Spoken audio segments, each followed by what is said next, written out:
BPL এর প্রথম দুই আসরের পর বিভিন্ন কারণে ফ্র্যাঞ্চাইজি তালিকা থেকে বাদ পড়ে চিটাগং কিংস। চলতি আসর দিয়ে আবারও ফেরে তারা। হেড কোচ হিসেবে শন টেইট, মেন্টর হিসেবে শহীদ আফ্রিদি ও প্রথমবারের মতো বিদেশি হোস্ট উড়িয়ে এনে তাক লাগিয়ে দেয় দলটি। তবে যেভাবে শুরু করেছিল ফ্র্যাঞ্চাইজিটি, টুর্নামেন্ট জুড়ে সেটা ধরে রাখতে পারেনি। ক্রিকেটারদের পারিশ্রমিক না দেওয়া সহ নানা বিতর্কের জন্ম দিয়েছে সামির কাদের চৌধুরীর চিটাগং কিংস। অভিযোগ আছে মেন্টর ও হোস্টকেও পারিশ্রমিক না দেওয়ার। তবে এসবের মাঝেও বিপিএল এর ফাইনালে পৌঁছে যায় চিটাগং।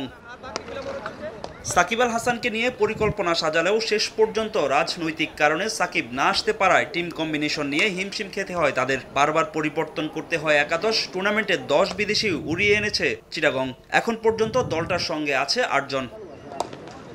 ফাইনালে পৌঁছানোর পথটা সহজ ছিল না চিটাগংয়ের জন্য। খুলনার বিপক্ষে হার দিয়ে আসর শুরু হয় তাদের। এরপরই ঘুরে দাঁড়ায় চট্টলার দলটি। বিপিএল এর ঢাকার প্রথম পর্বের বাকি ম্যাচ সহ সিলেটেও কোনো ম্যাচ হারেনি তারা। নিজেদের হোম গ্রাউন্ডে গিয়ে আবারও ছন্দপতন হয় কিংসের। পরপর 2 ম্যাচে বরিশাল ও রংপুরের কাছে হেরে বিপাকে পড়ে তারা। তবে আবারও ঢাকায় ফিরে নিজেদের হারানো ছন্দ ফিরে পায় মোহাম্মদ মিঠুনের দল। বরিশাল রংপুরকে হারিয়ে লিগ পর্বের পয়েন্ট টেবিলের 2 থেকে কোয়ালিফায়ার নিশ্চিত করে চিটাগং।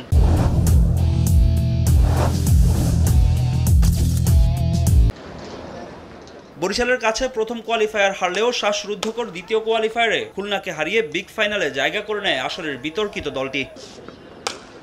এর আগে 2013 সালে বিপিএল এর দ্বিতীয় আসরে ফাইনালে উঠেছিল চিটাগং কিংস। তবে ঢাকা গ্ল্যাডিয়েটর্সের কাছে হেরে স্বপ্ন ভাঙে তাদের। চলতি আসরে সেই আক্ষেপ মেটাতে চায় বন্দর নগরীর দলটা। ফাহিম ইসলাম, সময় সংবাদ।